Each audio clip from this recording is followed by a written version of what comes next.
Então, a pregação de hoje continuamos na Epístola de Judas, o meio-irmão de Jesus. E hoje nós vamos trabalhar o primeiro parágrafo, onde Judas começa a descrever o caráter e a condenação dos falsos mestres. E é muito interessante que Judas enfatiza aqui os falsos mestres e não os falsos ensinos, a falsa doutrina, né? Mas terminando o livro de Judas, aí nós vamos tocar um pouco nas falsas doutrinas. É difícil, porque falsa doutrina é como uma moeda falsa, ela aparece de todas as maneiras, né? De várias maneiras diferentes em cada momento. Satanás fica à espreita procurando um momento para lançar os seus dardos inflamados. Então, como uma moeda falsa, assim é a falsa doutrina, ela surge de várias maneiras, então não dá para estudar a falsa doutrina, né? Por isso que a ênfase aqui de Judas, eu creio que foi que o Espírito Santo conduziu Judas, inspirou Judas a escrever sobre os falsos mestres e não sobre a falsa doutrina. Paulo, de vez em quando ele toca um pouquinho na falsa doutrina, mas é muito pouco, né? Todos eles, o Senhor Jesus nos alertou contra os falsos profetas, Paulo nos alertou contra os falsos profetas, quem mais? Pedro também nos alertou contra os falsos profetas, né? Mas porque esses falsos profetas iriam ensinar os seus falsos ensinos, né? Mas, por outro lado, ao mesmo tempo que os autores inspirados por Deus escreveram nos alertando contra os falsos profetas, os falsos mestres, eles também nunca esqueceram de dar a dica que nós temos, cada crente tem que se firmar nas Escrituras, né? Conhecer a Escritura, conhecer Deus, e isso tem muito, porque é a mesma ênfase da moeda, da questão da moeda falsa. Não se estuda a moeda falsa, mas se especializa na moeda verdadeira, porque se você conhece a moeda verdadeira, quando pintar a falsa, você já tira de letra, né? Então, o primeiro parágrafo aqui deste trecho, onde Judas começa a descrever a condenação e o caráter desses falsos mestres, porque até agora ele não falou exatamente, não se aprofundou no caráter dos falsos mestres. A única coisa do caráter dos falsos mestres, que também nós já trabalhamos, é que eles são dissimulados, portanto, de difícil identificação, né? Mas se conhecermos as Sagradas Letras, como Paulo incentiva Timóteo, né? A hora que o falso mestre abrir a boca, aí ele se entrega, né?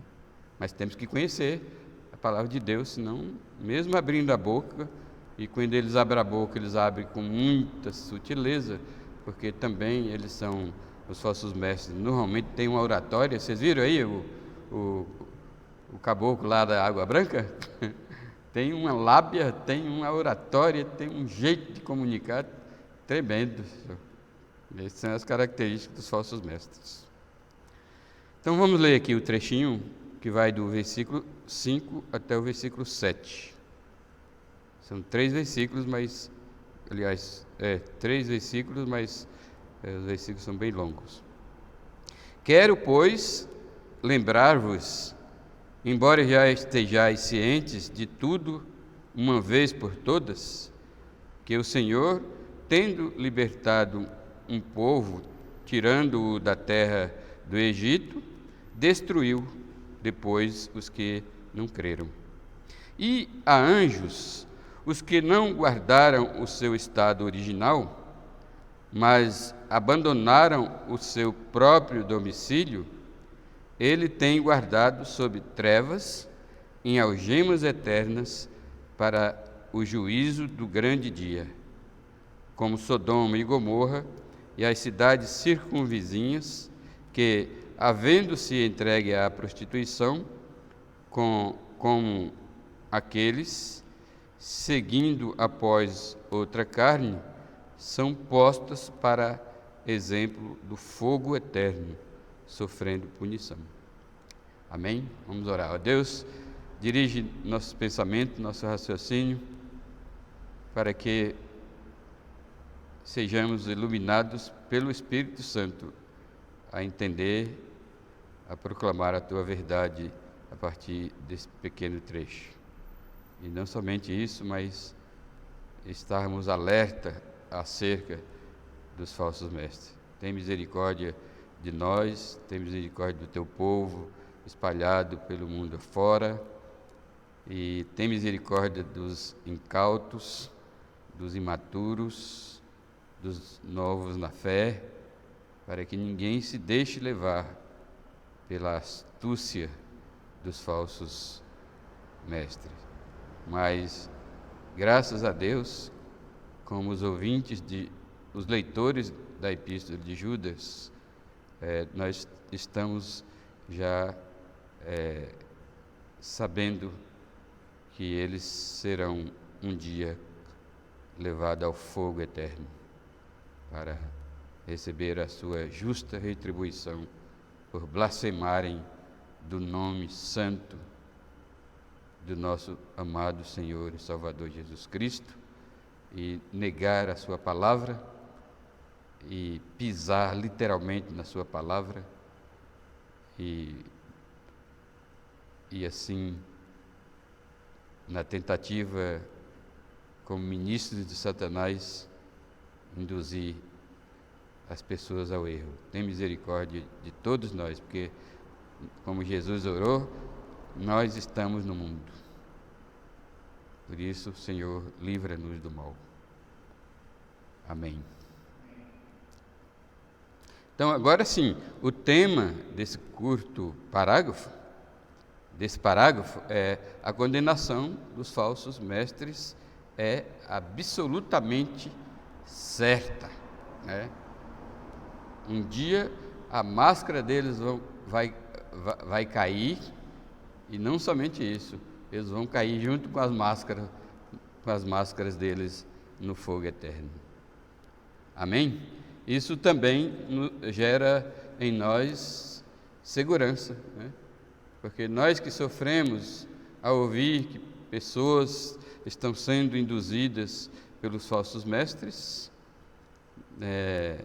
e esses falsos mestres estão sendo um ponto de partida para o mundo descrer e blasfemar contra a palavra de Deus, mas nós estamos seguros e, embora sofrermos por um segundo, depois nós voltamos à firmeza na palavra de Deus, porque temos certeza de que os falsos mestres, na verdade, já estão condenados. A sentença deles já foi pronunciada e determinada irremediavelmente, né? Não tem retorno.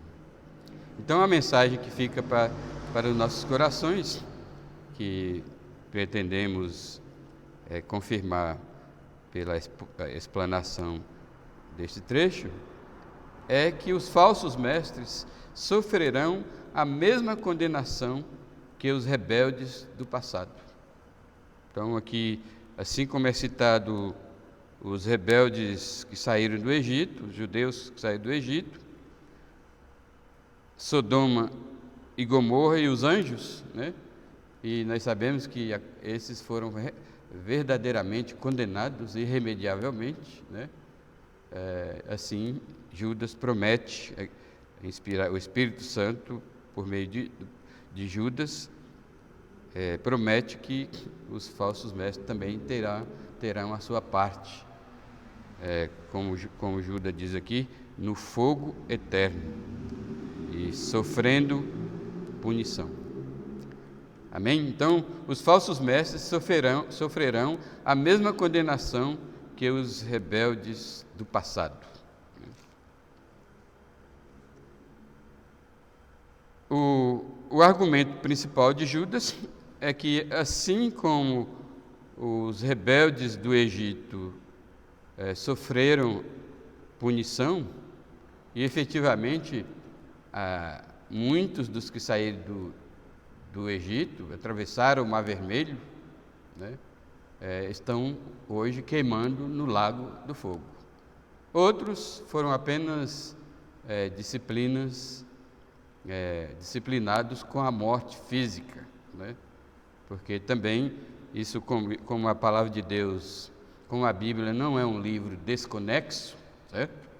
Nós não lemos Gênesis apenas. Nós lemos Gênesis e nossa mente é levada imediatamente para o Apocalipse, né? Então, como a Bíblia não é um livro desconexo, explicando aqui a questão do exemplo dos rebeldes que saíram do Egito e foram punidos, né? Alguns foi pela disciplina, porque o Evangelho de João, bem mais tarde, vai dizer que há pecado para a morte, né? E muitos crentes têm a morte como disciplina. É claro, mas alguém pode perguntar, mas se a disciplina deles é apenas morte física, e mesmo assim eles desfrutarão da salvação, então não foi uma penalidade. Mas, irmãos, atualmente as pessoas, os crentes de hoje em dia, eles não valorizam os galardões, mas não haverá punição maior, disciplina maior para o crente do que chegar lá no céu e não receber nenhum galardão. Hoje ninguém valoriza, né? Então os crentes hoje estão, como diz aqui em Minas, estão empurrando o serviço, a vida cristã com a barriga, né? Levando, como diz Jeremias, fazendo a obra do Senhor relaxadamente, né? Esse relaxadamente, segundo os estudiosos de hebraico, significa fazendo a obra do Senhor pela metade, né? E claro, aí inclui também a qualidade de serviço prestado a Deus. Mas quando um crente é punido, disciplinado com a morte, isso é trágico, muito trágico. Não pode ser comparado com ser lançado no lago de fogo, no fogo eterno, claro que não. A disciplina é menor.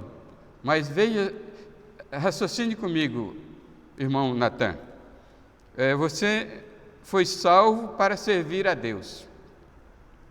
Servir a Deus já é um santo privilégio. E ao servir a Deus, Deus lhe promete recompensar com galardões. Aí um crente que vive, se torna passivo da punição de uma disciplina com a morte física, a vida dele é cortada, já é uma punição, porque ele é impedido de servir a Deus, que a melhor alegria é servir a Deus, né? Quando eu tive o acidente e Deus poupou a minha vida, como o apóstolo Paulo disse que morrer é lucro, viver é Cristo e morrer é lucro, então eu fiquei muito feliz porque Deus me deixou vivo. porque eu posso viver por Cristo, né? E o viver é Cristo. Então a minha vida é Cristo. E quando Cristo vive em mim, eu o sirvo. E ao servi-lo, eu recebo o galardão. Já aqui, um dos galardões que a gente recebe aqui na terra é a alegria, prazer, né? Felicidade de ser útil no reino de Deus. E a pessoa, quando morre, perde essa oportunidade. Talvez existam crentes tão imaturos que nunca crescem espiritualmente, que nem se importa com isso, né? Mas tudo bem, ele não se importa com isso. Para ele tanto faz viver como morrer, então, porque ele vai para o céu mesmo, que é uma mentalidade já que demonstra que ele não vai para o céu, né? Muito provavelmente, né? Mas como a salvação é unicamente pela fé em Cristo, que nós recebemos pela graça, fé essa que nós recebemos pela graça, pela operação da graça de Deus em nós. É a graça de Deus que nos capacita a exercer fé salvadora em Cristo, né? Então, eu falo isso, que aquele crente que foi disciplinado com a morte física, foi colocado ele parou de servir a Deus, porque morreu, né? E eu digo que ele foi para o céu porque a salvação é pela graça, né? Mas se um crente tem uma mentalidade de dizer assim, eu não quero galardão não, basta ir para o céu, isso aí já me deixa com um certo desconfiômetro, ele já dá margem para eu desconfiar da salvação dele, porque todo salvo preza, luta pelos galardões. Está cheio de passagens nas Escrituras que incentiva a gente a ambicionar veementemente os galardões. Então, o exemplo desses que saíram do Egito, eu sei que muitos, como Coré, Datã, Abirão e tantos outros, né, foram para o inferno, né, mesmo. Mas tinha crentes no meio deles lá que foram disciplinados com a morte, simplesmente perderam a oportunidade de servir a Cristo, perderam os galardões, né? Porque não é assim que, saindo aqui um pouquinho do trecho, da passagem, não é assim que, segundo João, na epístola de 2 João, o apóstolo João, depois de dizer, no versículo 4, fiquei sobremodo alegre em ter encontrado dentre os teus filhos os que andam na verdade, de acordo com o mandamento que recebeste da palavra do Pai, né, da parte do Pai. Aí, quando ele acaba de dizer isso, e aí diz, aí começa a advertir, porque muitos enganadores têm saído pelo mundo fora. Olha aqui, a ênfase de João também é no falso mestre, e não na falsa doutrina, né? Porque muitos enganadores têm saído pelo mundo fora, os quais não confessam Jesus Cristo vindo em carne. Assim é o enganador e o anticristo. Olha o alerta que ele coloca. Acautelai-vos para não perderdes aquilo que temos realizado com esforço, né? Então, João está dizendo que fazer discípulos demanda muito esforço. Falei disso outro dia, né? Pregar é um esforço tremendo, né?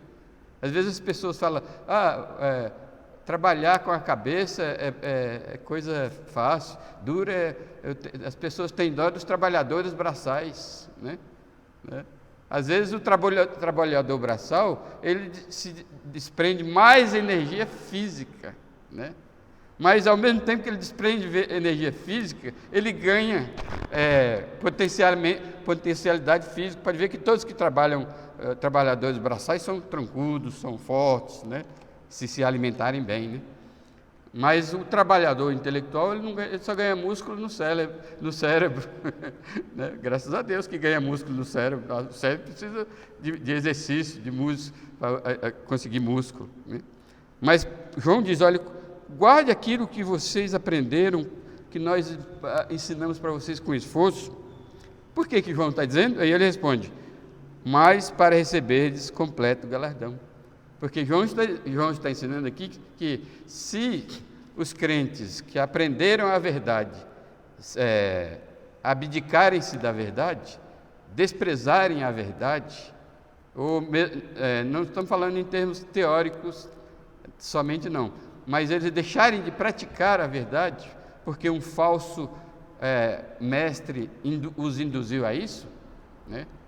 Aí eles perdem galardões, né? E é interessante que alguém poderia dizer na hora da distribuição de galardão o que Eva disse para Deus: a serpente me enganou. Ou o que Adão disse para Deus: a mulher que tu me deste. Não, o responsável por ser enganado não é só do falso mestre, é daquele que deu ouvido ao falso mestre, daquele que aprendeu, que se deixou iludir pelas ilusões do falso mestre. Então, tanto o falso mestre é responsável, como o crente que se deixou induzir pelo falso mestre. Eu falo crente porque quando os incrédulos se deixam levar pelo falso ensino do falso mestre, ele já estava condenado mesmo, né? Os preteridos, né? Sabe o que é preterido? Né? Os preteridos já estão condenados, né? Quem não crê já está condenado, disse Jesus. Então o fato dele seguir um falso mestre é natural. Agora, o problema é quando o crente segue um falso mestre, né? Um crente verdadeiro segue um falso mestre, e isso é possível, pelo menos por breve tempo. Aí ele perde galardões, né? Principalmente se ele morrer naquele meio do caminho, né? Antes de voltar para a verdade. Então foi isso que aconteceu com os que saíram com a maioria, né, dos que saíram do Egito, né? Porque uma boa parte foram condenados ao inferno mesmo, né? Então Judas diz aqui que ele espera que os seus leitores os leitores de Judas são os leitores do primeiro século. Quero, pois, lembrar-vos, embora já estejais cientes de tudo uma vez por todas. Então, Judas não está ministrando a ignorantes, né? Isso que é maravilhoso pregar, porque às vezes a igreja até entende mal a gente, né? Nós não estamos pregando aqui porque vocês não entendem. Pelo contrário, nós estamos pregando para reforçar aquilo que vocês já entendem, né? Porque o Espírito Santo já habita em vocês, e o Espírito Santo é o grande mestre, é o grande professor por excelência. Vocês leem a palavra de Deus, vocês ouvem pregação, muito tempo ouvindo estudo bíblico, pregações, então vocês já estão inteirados. Então as pregações têm como função também reforçar a fé dos crentes naquilo que eles já sabem, tá certo?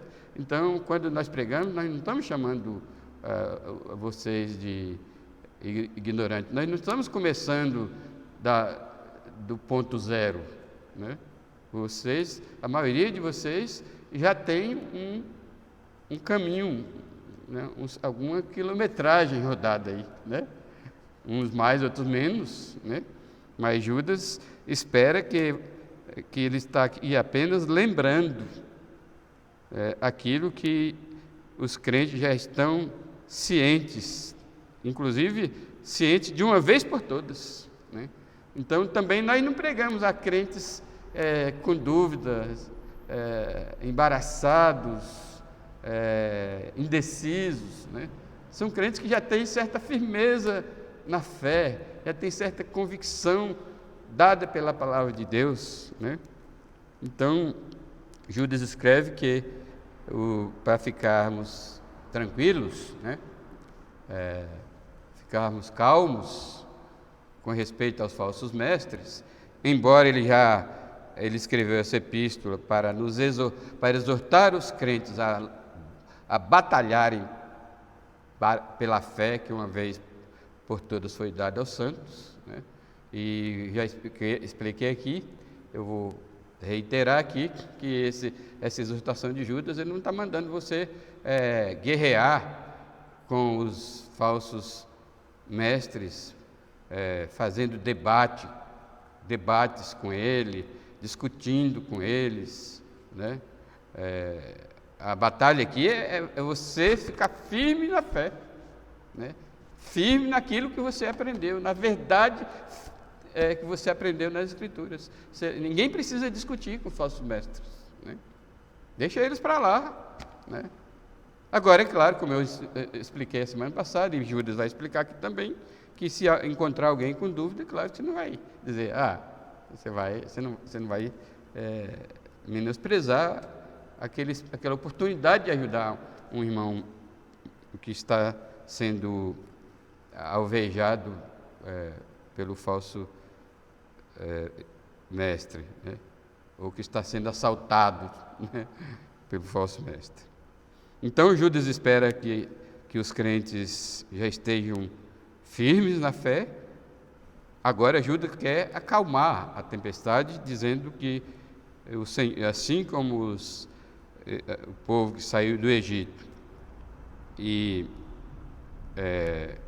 foram rebeldes, né, não creram, né, falta de fé é rebeldia.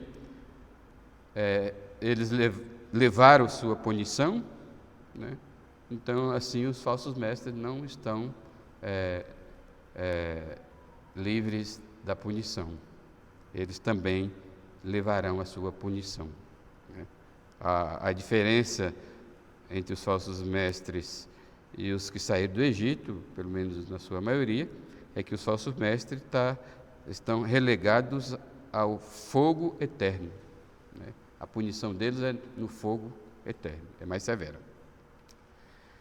Certo? Vamos para frente. O segundo ponto aqui é que os falsos mestres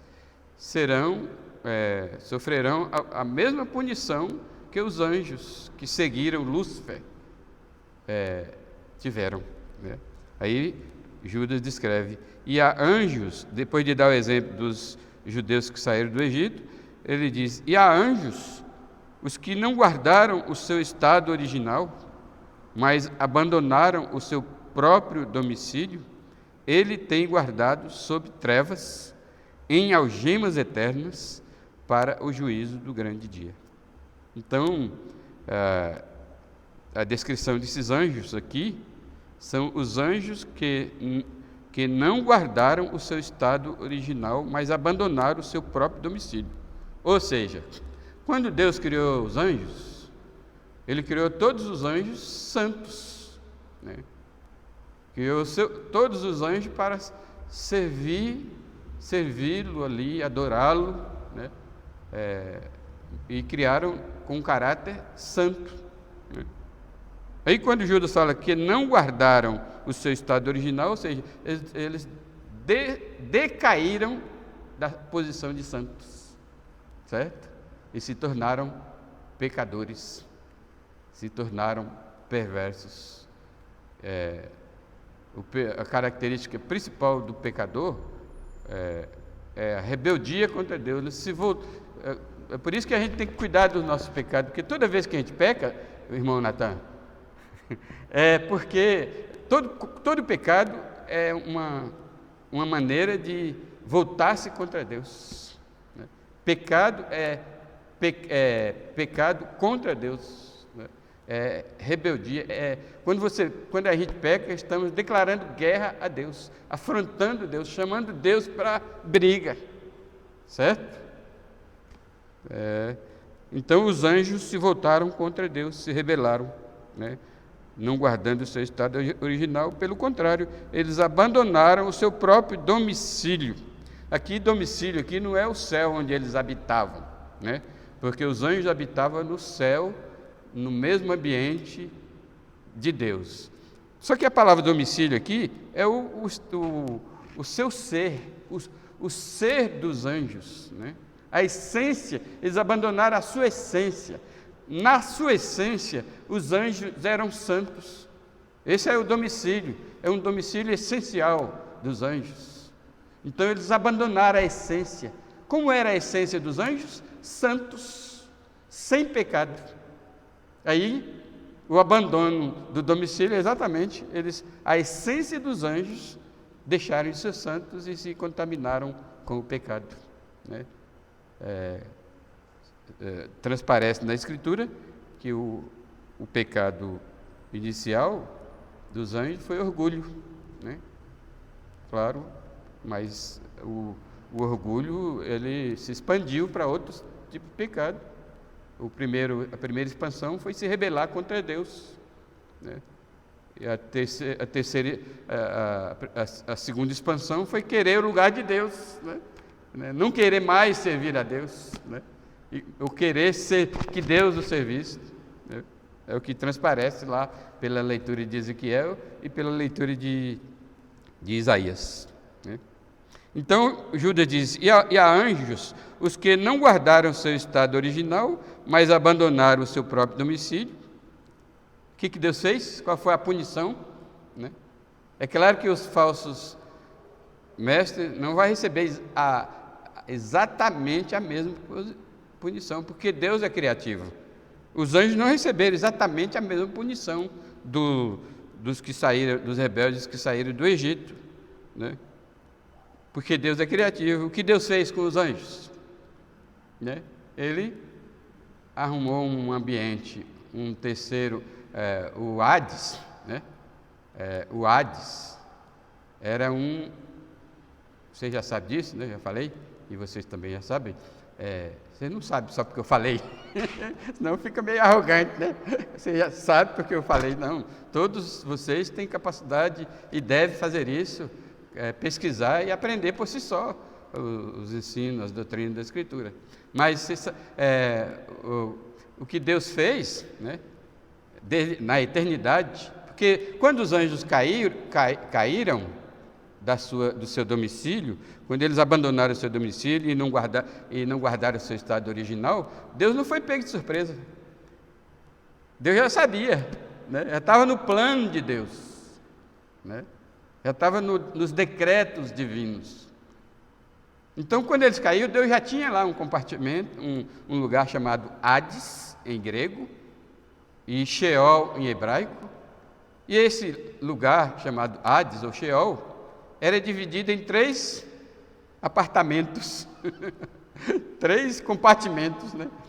Um se chamava o paraíso, foi aonde Lázaro foi levado para o seio de Abraão. Do outro lado, era chamado exatamente Hades, ou inferno, né? E no meio tinha o poço do abismo, que a Bíblia chama de Tártaro. Então, onde vocês imaginam que Deus, que aqui diz que eles foram, por ter abandonado o seu próprio domicílio, por não ter guardado o seu estado original, ele tem guardado sob trevas, né? Então é um lugar de trevas, em algemas eternas, né? Para o juízo do grande dia. Onde é que guardado quer dizer aprisionado, né? Então, de vez em quando temos aí um político guardado lá na jaula, né? Aí, ou um ladrão, um assaltante guardado lá na jaula, né? Então, ele foi guardado aonde? No paraíso, onde Lázaro foi? No inferno, onde o rico estava? Não, no Tártaro, né? No livro de Apocalipse é chamado o Poço do Abismo, né? Então, eles estão lá, porque a prática da prisão aqui segue a estrutura da prisão romana, né? Vocês se lembram que além de estar guardado, Pedro, quando foi preso, além de estar guardado, ele era amarrado com correntes, certo? Ou algemas também. Então, eles, além de estarem guardados sob trevas, eles estão também algemados eternamente, para o juízo do grande dia. Aí, é quando o livro de Apocalipse, né, e o resto muitas passagens da Bíblia diz que quando chegar esse dia, o juízo do grande dia, os anjos serão soltos, né, soltos não serão liberados daquele lugar de trevas do Tártaro, e serão lançados no lago de fogo. Aí o lago do fogo, todo mundo junto, os ímpios junto com os demônios, com os anjos caídos. Além disso, o maioral deles, o Beelzebu, o Satanás, a antiga serpente, o dragão, também vai ser lançado lá. Então Judas promete aos falsos, não aos falsos mestres, né? Promete aos crentes, aos quais foi ordenado a batalhar pela fé que uma vez foi dado aos santos, a batalhar pelo corpo de doutrina, né, que Deus nos deu para vivermos por meio delas, das doutrinas, né, coleção de doutrina que Ele nos deu. Ele promete aos crentes que um dia os anjos também vão, os falsos profetas, assim como os anjos, estão lá já nas trevas, aguardando o dia do juízo, e serão lançados no lago de fogo. Futuramente, assim, os falsos mestres serão lançados no lago de fogo no dia do juízo do grande dia, certo? Então, isso serve de conforto para nós, sim, porque nós estamos batalhando contra assim como a nossa luta contra Satanás e contra os demônios, né, é uma luta já vencida, né? É uma luta já vencida, inclusive descrita em 1 Coríntios capítulo 15, onde Paulo diz: graças a Deus que nos dá a vitória por intermédio de nosso Senhor e Salvador Jesus Cristo. Quer dizer, por isso que a luta não é uma luta armada contra os falsos mestres, não é uma luta, não é uma guerra ideológica, não é uma guerra de argumento com eles, né? É uma guerra de proteção própria e dos que nós amamos, né? Contra as falsas doutrinas, porque, tal como os anjos, eles já são um inimigo derrotado, né? Tanto Satanás como seus ministros, e os falsos mestres são ministros de Satanás, já são inimigos derrotados. Não devemos temê-los, né? Mas devemos nos resguardar deles, porque um minuto que Eva parou para conversar com a serpente foi suficiente para ela ser induzida, né, e enganada, né? Então, essa é a nossa... isso faz parte da exortação de Judas. E, por último, né, o exemplo da cidade de Sodoma e das cidades circunvizinhas, né? Mas por que não somente Sodoma, né? Judas diz aqui: porque havendo entregue à prostituição como aqueles, né? As cidades circunvizinhas podiam muito bem se resguardar de seguir o exemplo de Sodoma e Gomorra, mas não se resguardaram, sofreram a mesma punição, né? Por isso, isso aqui, a lição que ele transmite para nós é: irmãos, não ande na companhia de falsos mestres, senão, na hora que vier a punição para eles, você também é punido, né? Falsos mestres, a gente tem que guardar o maior, muita distância, guardar a distância deles, né? Porque na hora que vier, que Deus mandar o juízo sobre eles, quem estiver perto leva também, né? Uma vez tinha um rapaz aqui na igreja que era mau exemplo a toda prova, né? E tinha um rapaz que estava andando com ele, né?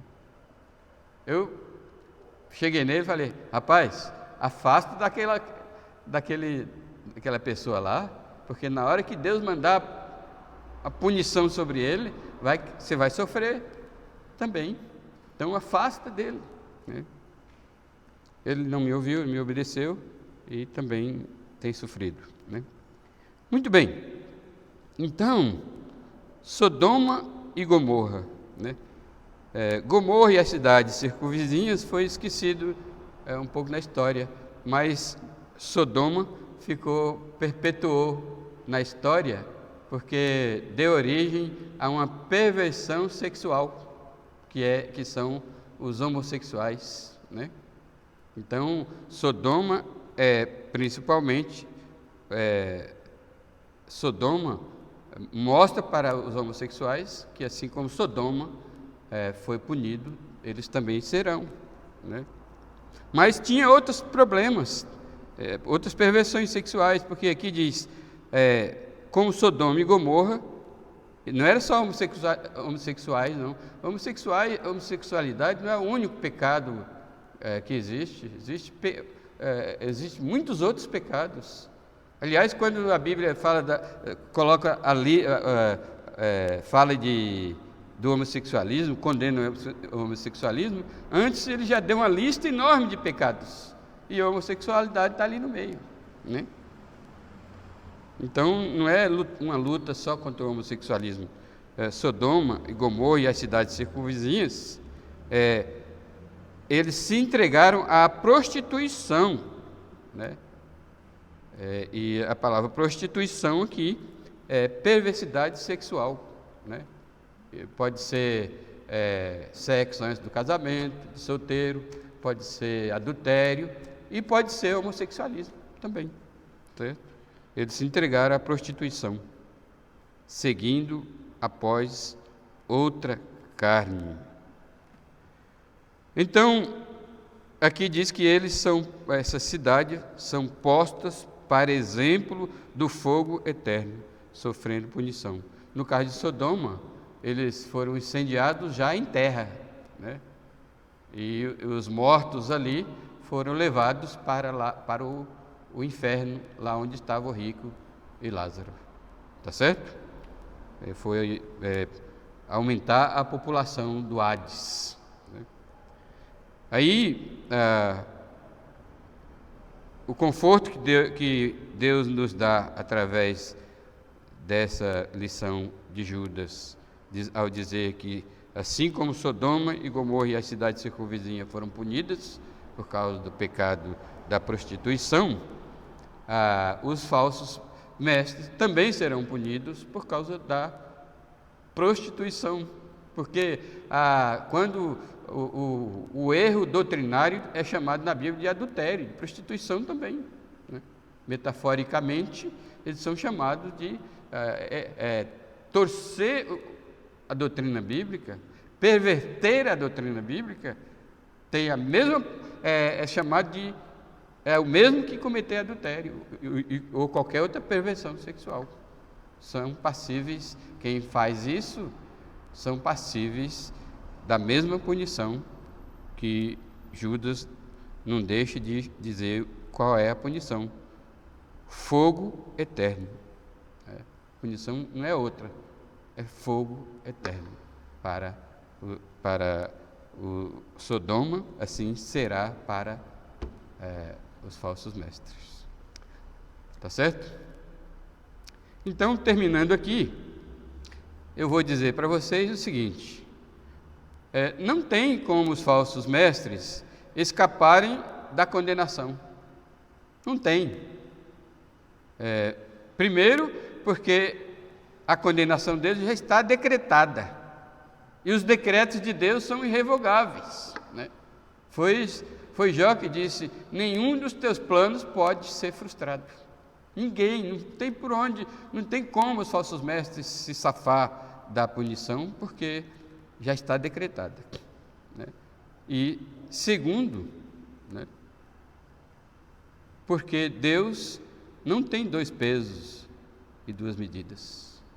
Então, como nós vimos aqui, a mesma punição, assim como ele puniu severamente os rebeldes que saíram do Egito, assim como ele puniu severamente, e muito mais severamente, guardando em trevas e algemas os anjos para aguardar somente o dia que eles vão ser lançados no lago de fogo para sempre. E assim como Sodoma e Gomorra e as circunvizinhanças foram punidos com o fogo eterno, né? Então Deus não tem dois pesos e duas medidas. Ele não vai desculpar os falsos mestres, né? Porque os falsos mestres podem dizer, como Jesus mesmo disse, pode dar aquela desculpa: em teu nome nós expulsamos demônios, em teu nome nós fizemos isso, aquilo. Lembra que Jesus disse? Né? Mas Jesus vai dizer para os falsos mestres: afastai-vos de mim, nunca vos conheci, afastai-vos de mim, malditos, para o fogo eterno. Né? Então, não tem como os falsos mestres escapar, né? Se safar da condenação por esses dois motivos, né? Então, como ele fez aos ímpios do passado, fará também com os dos tempos de Judas, os falsos mestres do tempo de Judas, e com os falsos mestres dos nossos dias. Então, estejamos firmes na convicção essa palavra convicção, ela tem duplo sentido e nem sempre é positiva, né? Mas estejamos firmes, vamos dizer assim, estejamos firmes no conhecimento que pelo Espírito Santo, pela iluminação do Espírito Santo, obtivemos das Escrituras e continuamos obtendo das Escrituras. Continuemos firmes, sem temer, né? Sem nos apavorar, mesmo em face do progresso da falsa doutrina e do orgulho e da arrogância dos falsos mestres. Então, porque estamos cientes de que, Judas nos deixa cientes de que os falsos mestres já estão debaixo da condenação eterna, chamado lago de fogo. Amém? Deus nos abençoe e tenha misericórdia de nós. Pai Santo, obrigado por essa mensagem que traz ao nosso coração mais firmeza. Por isso, o que vamos orar a Ti e constantemente oraremos é que o Espírito Santo nos leve cada dia a cada versículo da Tua Palavra e nos ajude a entender, interpretar com honestidade, com temor a Deus e, acima de tudo, como o Senhor Jesus nos ensinou, com fome e sede de justiça, com aquela fome e aquela sede de aprender mais para servir melhor ao nosso Deus hoje e eternamente. Por Cristo Jesus aqui oro. Amém.